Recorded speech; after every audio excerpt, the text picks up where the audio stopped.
Hello and welcome everyone. It is Wednesday, August 21st, 2019. Today was New Comic Book Day, best day of the week. And wow, did we have some good stuff coming out today. Some key books came out.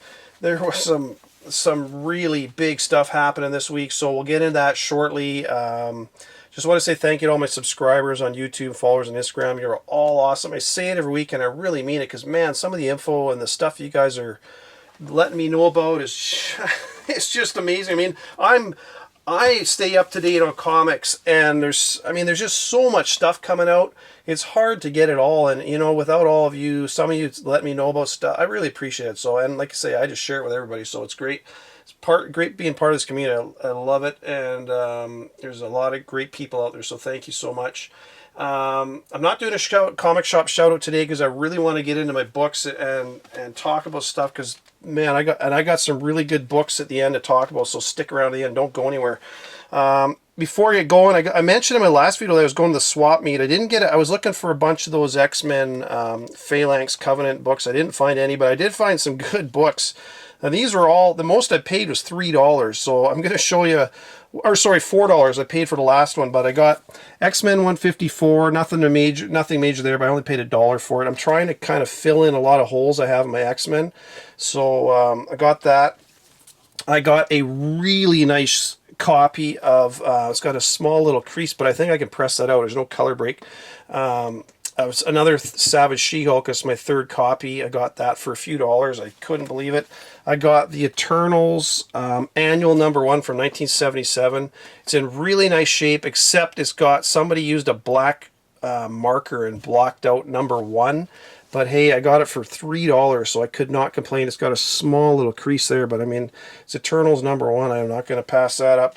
But the one I really was happy to find, I got this one for $4. It's Tomb of Dracula 45. It's your first full appearance of Deacon, what the heck was his last name? Frost? Yeah, Deacon Frost. I can never remember that guy's last name. But anyways, I got it for $4, and it's a really nice copy. So I was so happy to find that. Couldn't believe it. That was on Key Collector Comics app. Otherwise, I wouldn't have known about it. So thanks, Nick, for getting me that one, buddy. Anyways, so that's the stuff I picked up at the swap meet on the weekend. This week at my shop for indies, I got Blade Runner. I got cover, is that cover A? Pretty sure that's cover A. Yeah, cover A. And then I got cover C. I didn't like the other ones, so those are the two I picked up. Or no, sorry, that's cover A. Pretty sure that, yeah, that one's cover A. The other one's cover C. I picked up Pretty Violent, like I'm sure a lot of you did. I haven't had a chance to read a lot of these, so I can't give you reviews of them, but the cover, that one I thought was okay, but I really like this Otley cover. That's a really cool looking cover. I love all the guts. It reminds me of the my Popeye 65, that zombified cover where Popeye's ripping all the guts and everything. It just looks cool. I got the Goon number 4. Came out after Goon number 5 because I had kind of a screw up, but I like that cover. I did not like the B cover. I usually get the cardstock one, but I didn't get that one this week. And the one I was really happy to get was Psycho List number 1. Really low print run on this. I mentioned this was one of my picks of the week for this week. It's a really low print run. Kevin Graveau, if you don't know who he is, you Google him, because he was in the Underworld movies. He was the character Raze. He helped create that character, actually. He's a screenwriter. He's an actor. He's involved with movies, obviously. And he's also a comic book writer. He's written a fair number of comics, too. So this one being a really low print run and a cool story, if you're able to get it for cover price, I'd recommend picking it up. But it is tough to find. It's sold out.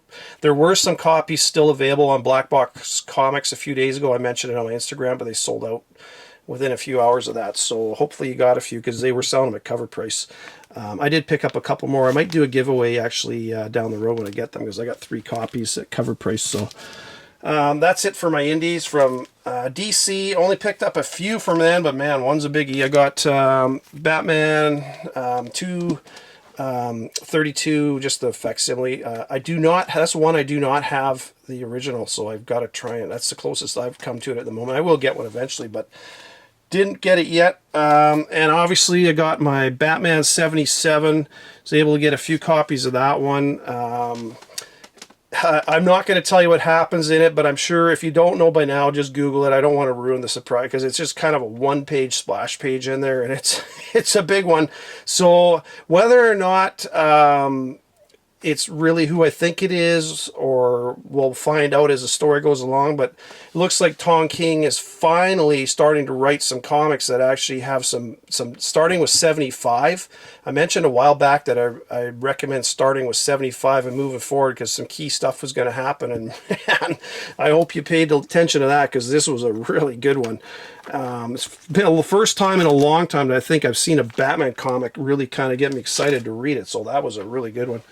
From Marvel, I got my Absolute Carnage versus Deadpool, and I showed an image of the kind of the Deadpool that shows up in there. I'm pretty sure he showed up a while back. I can't remember what comic. It's not a first appearance, but it's just kind of cool that he's part of the story.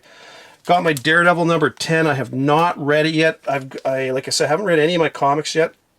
I'm gonna sit down when my video's done and read a bunch of these. This one and Powers of X. I got my Immortal Hulk 21 second printing, and man, a Sorrentino cover. I love that cover. And it's funny because most of the reprints you get with Hulk are just images from inside the book and whatnot. And this one, they actually did a completely different cover, and that's a gorgeous cover. I was so glad to get that one.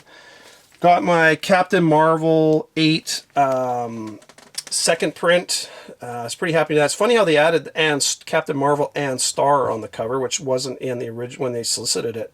It's kind of funny that that's on there because I think she's gonna. I was reading an article where they're like, yeah, the fact that they're adding that tells you she's gonna be sticking around. So number 8 hopefully is a good one to get. I grabbed another one of these X-Men Seeds of Tomorrow previews. They're free. Hopefully you got one at your comic shop, and I recommend if you haven't got one, ask your shop if they still got them, because they came in bundles, I think, of 25 or something. Most shops got like 75 or 100 of them, so there should be a few of them sticking around. There's a lot of nicks, like I got color rub there and stuff on them, but try to find one in good shape because it has a total preview of the comics, character design, everything in there. They're worth having. I know previews are never really worth as much as the comics themselves, but it's still a free. I would recommend getting one. Got my House of X number 2, the second print. Man, was that a key book. So, don't know what to tell you about that. Don't think I need to tell you that, I should say. And then I got Powers of X number 3, or Powers of 10, I should say. I keep calling it Powers of X, damn it. Got the regular cover. Man, was there confusion on this. Because what happened was I got the regular and the secret variant. This one on the left with the blue face and the yellow hair is the secret variant. But the funny thing is, this is what was Diamond had as a preview for number 3 for the longest time. So everybody, including me, when they said there was a secret variant and then the one with on the right was shown, I thought, along with a lot of other people, that this one was the secret variant. But what it actually was is Diamond put the wrong image up. They actually put the image up for, the last couple of months of this one on their site. So this, obviously I thought that was it. But anyways, this one on the left is the secret variant. I believe it's like a 1 in 5 or 1 in 10 kind of thing. I think it's 1 in 5. And this is the regular cover. But yeah, if you can get that one, recommend getting it. This series is so good, man. I don't know. Anyways, I got the Weaver new character cover. I've got all these so far. I think they're only for Powers of X. I'm not 100% sure of that, but I got all the ones for Powers of X. I got Rasputin for number 1. I got Cardinal for number 2.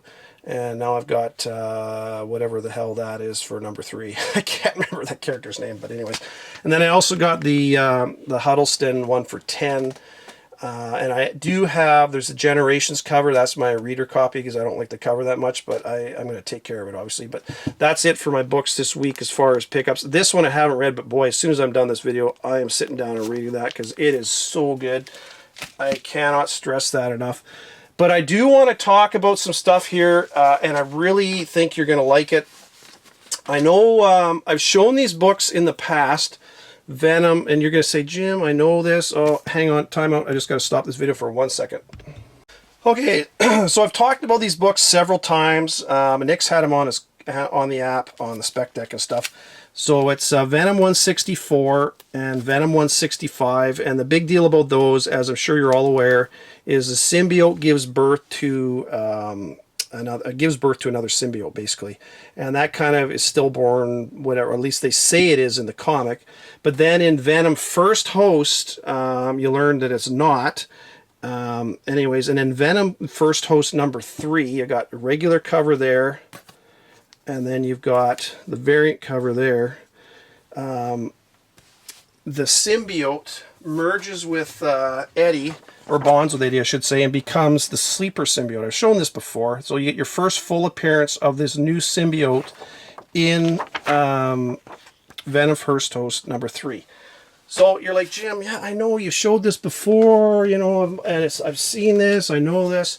And then in Venom symbiote, or in First Host number 5, you've got one of the last pages, one of the last images. He's talking. The symbiote merges with, or does a lobotomy on Telcar, kind of on this page here, and then he takes over his body, and he's talking to Eddie, and he says, "I know you did your best, Father, but I don't need a cage anymore."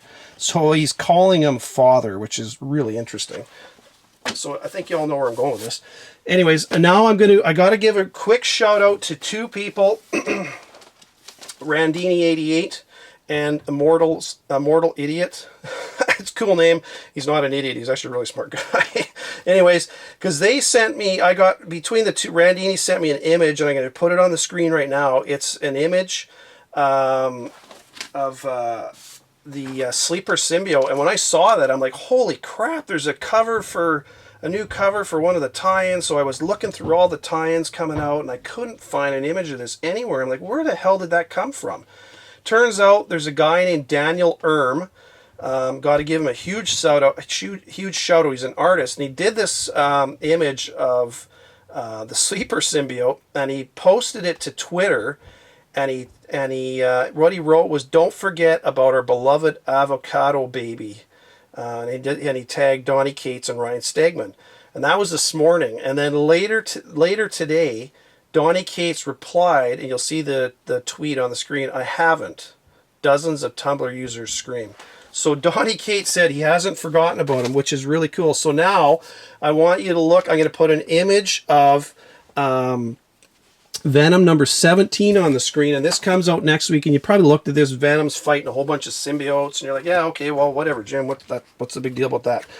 Okay, so now I want you to remember here, I'm going to put this right here on this side of the screen, and now on this side over here, I'm going to put an image, a close-up of the bottom right corner of number 17. Take a look at what you see there. What I see is the back of the sleeper's head. You see his kind of his gill. You get the green, kind of avocado green on the black, and then you also get his hand coming up on the screen. So what do you? I don't know if the sleeper is just coming back into the story, if the sleeper is going to be taken over by Carnage and fighting Venom. Is it possible that the sleeper merges with Dylan, and that's Dylan coming to help Eddie? I don't know, but whatever it is, I know there's some people out there that are not picking up any of the Absolute Carnage books, except for the actual Absolute Carnage, the main title. And I've said all the way along, I'm getting every tie-in, and Venom's on my pull list anyways, as it should be on yours, because I told you a million times, if you're not buying Venom, you should be sewing. So, or maybe that was Immortal Hulk, one of them. Anyways, my point here is, if you haven't got a copy of Venom First Host number 3, which is your first full appearance of the sleeper symbiote, boy, oh boy, you'd better get one soon, because it looks like Donny Cates said he hasn't forgotten about him, and from what I'm seeing on the cover, he's definitely coming into play. So that is something you're going to want to try and hunt down in the near future, because I don't have the print run on that one, but and I also want to point out that Venom First Host number 4 is your first cover appearance for the sleeper symbiote. There were some reprints for issues 3, 4, and 5, which all had the sleeper symbiote on the cover. I'm going to put those on the screen right now. So you're going to see issue number 3 second print. You're going to see the issue 4 second print and issue 5 second print. But this was a weekly event. Each one of these came out per week. So issue 3 came out on September 12th. Issue 4 right here was September 19th, and issue 5 was the 26th. You didn't get your second prints for 3, 4, and 5. They all came out the same day. It was October 31st. So 4 is your first cover appearance, but 3 is your first full appearance in the comics. So those 2 books, 3 and 4, are books you should get. Cover A's are the ones I would recommend. They're usually, you know, that's the ones that you see there. So definitely try to pick those up. I can't stress that enough. Yeah, so that's an old boy. And then, okay, so that's Venom First Host. I'm glad you're sticking around for that. And just so you know, I am going to give away, I found 3 copies at my shop today. So just put down in the comments if you want a copy of that. I'm going to give one away. All you have to say is enter me for Venom First Host Venom First Host. That's all you got to put, and I'll do a random draw and pick a winner next video for my top picks in a few days. So that's what you want to get there. And then the next one I got is X Factor 92. I got a few copies of this one today. I found them in the back issue bins, and you're like, well, why do I want that, Jim? Because that is the first appearance of Exodus. He's unnamed in this. He's in 4 panels, so I consider it a first full appearance because he's on several panels, full image, everything else, flying and all this kind of stuff. He isn't named until X Force number 25, but this is his first appearance in X Factor 92. And the reason that's a big deal is because he's an all-powerful worshiper of Magneto, kind of almost like his right-hand man in a lot of ways. He's been there, he's been around, died, come back, all that kind of stuff. Is, you know, nobody really stays dead in comics. But Magneto looks to be having a major role in this Powers of X and House of X, or Powers of 10 and House of X. And it wouldn't surprise me if he shows up somewhere. So I mean, all these X-Men books and X-Factor books are now starting to, man, they've been getting a lot of heat. And it's funny how in the span of about a month, Hickman has turned X-Men from a dead, not a dead comic, but one that was on life support to one of the hottest things going. It's funny, and I mentioned this before, it's funny how Marvel, you know, they finalize the deal with Fox and get the X-Men and all that over, and within a few short months, holy crap, look at that, they've got this really top-notch comic that is just kicking ass. And because I wouldn't doubt part of the contract with the movie studios when they sold the rights was that those movie studios could use any characters and storylines that Marvel published in their comics. And I wouldn't doubt that Marvel for the longest time has put out, I don't want to say garbage, but haven't put a ton of effort into really creating top-notch stuff just because they didn't want to give the movie studios any fuel to make great movies and make money, which would prevent them from selling the rights back to Disney or to Marvel. So, and you know, and on a side note, I'm wondering if they're doing the same thing with Spider-Man, because Spider-Man, to me, I'm a huge Spider-Man fan, and I have not been excited about a Spider-Man comic. Well, the only one I was the whole Red Goblin run, which was only a few issues, but yeah, I don't know. We'll have to see. And you know how if you're paying attention, you saw how that Sony Marvel deal went with over Spider-Man today. So anyway, we'll find out what goes on there. And lastly, I want to close with Captain Marvel. Image was released. You'll see it on the screen for Captain Marvel 12. Comes out in November. It looks like Captain Marvel becomes Dark Star. It's interesting that Dark Star, I don't know if it's funny because Star is the new character. So are they playing with us here? And is it Star that becomes dark, or is it Captain Marvel that becomes dark? Either way, wicked looking covers, and it looks like we got some interesting stuff going on. That comes out in November. But pay attention, like I've said before, when you get the image of the character on the cover, pay attention to the issues that come out a little bit prior to that. Number 11 comes out October 16th. So you may get something happening in number 11. Don't wait for number 12. And number 10 comes out September 11th. So anyways, I just wanted to close on that. So there you go, folks. If you're interested in a copy of Venom First Host number 3, which I think is going to be, well, it is a key book, but I really think that's going to start heating up pretty quick here. If you want a copy of that, just mention in the comments you want a copy. I'll do a random draw and give it away in my video in a couple days. So take care, everyone. Happy hunting. Talk to you later in the week. Bye for now.